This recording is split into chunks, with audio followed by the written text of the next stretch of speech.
عام بندہ آج کل کے زمانے میں ہر وقت سوچوں کے ڈپریشن میں پھنسا ہوا ہے. ریزن یہ ہے کہ جب سارا دن آپ نے یوٹیوب پہ فیس بک پہ ارب پتی لوگوں کی ویڈیوز دیکھنی ہیں, گاڑیاں نظر آ رہی ہیں, عورتیں نظر آ رہی ہیں.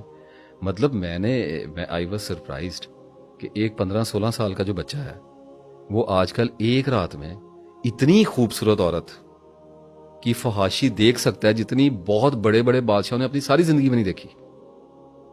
ان ون نائٹ آپ کنٹینٹ کی کنزمپشن دیکھیں کتنے میسو سکیل پہ ہو رہی ہے. تو اس کو برداشت اس کھوپڑی نے کرنا ہے.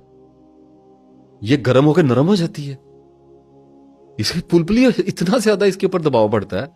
تو آپ کسی بھی آدمی کو دیکھیں گے آج کل جس غیر یقینی صورتحال میں سے ہم گزر رہے ہیں, خالی ہمارے ملک کی صورتحال کا تو جو بیڑا گرک ہوا ہی ہے, سیاست کی, فنانشل کی, جو بھی ہمارے سب کے سامنے ہے, اخلاقی انحطاط اس کے علاوہ ہے, تعلیمی پسماندگی اس کے علاوہ ہمارے ساتھ چل رہی ہے, مہنگائی اس کے علاوہ ایک الگ جن جو بوتل سے باہر آیا ہوا ہے.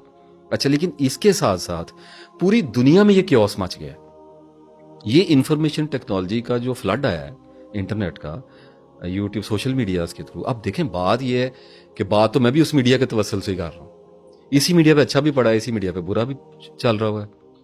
میں تو بات کرتا ہوتا ہوں کہ علم نہیں بچاتا آدمی کو, علم نہیں بچاتا, عرفان بچاتا ہے. میرے ہاتھ میں موبائل ہے, اس موبائل میں قرآن پاک بھی پڑا ہوا ہے, اس موبائل میں الٹی سیدھی ویڈیوز بھی کھل جانی ہیں, اور مجھے دونوں کا علم ہے. مجھے علم دے دیا گیا کہ آپریٹ کیسے کرنا ہے, اور اس کے بعد میرا ٹیسٹ آ گیا. اب مجھے سٹیمولس آئے گا اللہ تعالیٰ کی طرف سے, اچھے یا برے کا آئے گا, اب میں نے چوز کرنا ہے. اب یہ علم تو کیسے بچائے گا اس چیز سے؟ یہ عرفان بچائے گا کہ میں نے اچھے کی طرف جانا ہے اور برے کی طرف نہیں جانا. یہ اس علم کا عرفان ہے کہ یہ علم مجھے ڈیمیج بھی کر سکتا ہے. یہ اس علم کی پہچان ہے. خالی علم کافی نہیں ہے. جب تک اللہ تعالیٰ علم کو قبول نہ کرے, آدمی کو ہدایت نہ دے, علم کا کرنا کیا ہے؟ کوڑے کا ڈھیر ہے. اکٹھا کر کے بیٹھے میں پائل آف انفارمیشن اپنے مائنڈ میں اکٹھی کر لی ہے. علم تو بچا ہی نہیں سکتا. بیٹھا ہوا آدمی, اب دیکھیں ایک آدمی کے پاس گن چلانے کا نالج آ گیا تو گن بھی آ گئی. مجھے بتائیں بندے کو اس آدمی سے بچائے گا کون؟ کیا اس کا علم بچا لے گا؟ وہ حفاظت کے لیے آیا تھا نا علم, کہ مجھے کوئی لوٹ نہ لے, میرے گھر میں کوئی گھس نہ جائے تو میں گن رکھ لوں. لیکن غصے میں وہ علم اس کو بچائے گا؟ وہ علم ایول بن جائے گا اور اس کو پش کرے گا کہ آئی ہیو دس, آئی نو دس, میں انہوں دساں گا. تو پھر عرفان بچاتا ہے, اس علم کا عرفان بچاتا ہے کہ یہ علم اچھا بھی ہے, یہ برائی میں بھی شفٹ ہو سکتا ہے. اللہ تعالیٰ نے علم سے ہی شیطان کو اس طرف اس کو فیل کیا. علم ہی تھا نا, بچا نہیں سکا اس کو. کیا اس کو یہ عرفان نہیں آ سکا کہ میں اللہ کے آگے جواب دہ ہو, میں اللہ کو کیا کہہ رہا ہوں؟ ایک لمحے کے لیے سوچ لیتا, لیکن عرفان اسے چھین لیا گیا تو خالی علم بچ گیا, وہ تکبر میں ڈل گیا. کتنا علم تھا, کتنا علم تھا, استاد ہو گیا نا, استاد تھا. اس کا مطلب یہ ہے کہ جس نالج کو, جس انفارمیشن کو ہم اپنے اذہان میں دن رات ٹھونستے رہتے ہیں بغیر سوچے بغیر سمجھے, دیکھیں جب تک اللہ فوکس میں نہیں ہے ہر شے بے ترتیب ہے.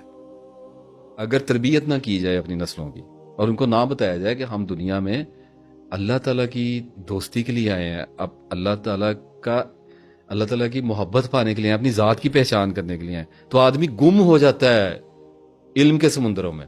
اور وہاں جا کے وہ بلے شاہ نے کہا پتہ نہیں کس نے کہا علموں بس کری ہوں یار, ٹھیک ہے. وہ لوگ صوفی روحانی لوگ اس کو اور طرف لے گئے. اس کا مقصد یہ تھا کہ یار بس کرو, کتنا کا پڑھنا ہے, اب کوئی رزلٹ نکالو, کہاں پہنچ گئے ہو. تو اس سارے معاملے میں ہم ایک گلوبل پکچر بنا کر, ایک کینوس بنا کر ہم آ گئے obsessive compulsive disorder پہ, جس کا کچھ زیادہ, بہت زیادہ, کوئی نہ کوئی کسی نہ کسی سٹیج پہ شکار رہتا ہی ہے. مجھے اپنا وقت یاد ہے کہ ایک دفعہ میں نے سجدہ کیا, اور سجدے کے بعد میں نے اپنا سر تھام کے اللہ کہا کہ اس کو روک دے, اسے سکون دیتے. کی چل گیا ہے, اتنا ہیٹ اپ ہو جاتا ہے, گھبرا جاتا ہے آدمی کہ یہ میرے مائنڈ میں چل کیا گیا ہے. لوگ سارا دن ریلز دیکھ رہے ہیں, شارٹس دیکھ رہے ہیں, یوٹیوب پہ, فیس بک پہ, دن رات لوگ ویڈیوز دیکھ رہے ہیں. اب تو مزدور بھی بیٹھے ہیں, اب سائڈ پہ بیٹھے وہ بھی لگے ہوئے ہیں سوائپ کرنے کے لیے بیٹھے.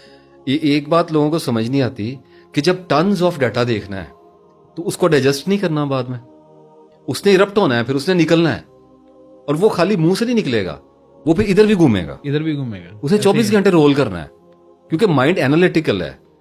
مائنڈ ایک ریئیکٹر ہے, وہ ایک نیوکلیر ریئیکٹر ہے. اس نے جو دیکھ رہا ہے, جو سن رہا ہے, جو پرسیو کر رہا ہے, جو محسوس کر رہا ہے, اس کا اینالائز کرنا ہے اس کو. اس کے علاوہ تو اس کا کوئی پرپز نہیں ہے نا. اب بہرحال سب سے پہلے تو اپنی سوچوں کو دیکھنا ہے کہ میری سوچیں جو خراب ہوئی ہیں, جو مجھے ہانٹ کر رہی ہیں, مجھے ڈرا رہی ہیں, وہ کس وجہ سے ڈرا رہی ہیں. Please for God sake, thought is thought, mere thought, محض ایک سوچ ہے. کیا کہلے گی آپ کو, کیا کرے گی؟ ماضی کے قبرستان سے ایک مردہ نکالے گی, اس کو پریزنٹ میں لا کے اس کو دوبارہ سے غسل دے گی, اس پہ دوبارہ سے ماتم کرے گی, اور اس کے بعد چلا کے یار بن کے اس لاش کو اٹھا کے فیوچر میں لے جا کے آپ کو دکھائے گی یہاں پہ ہی اچھا لگے.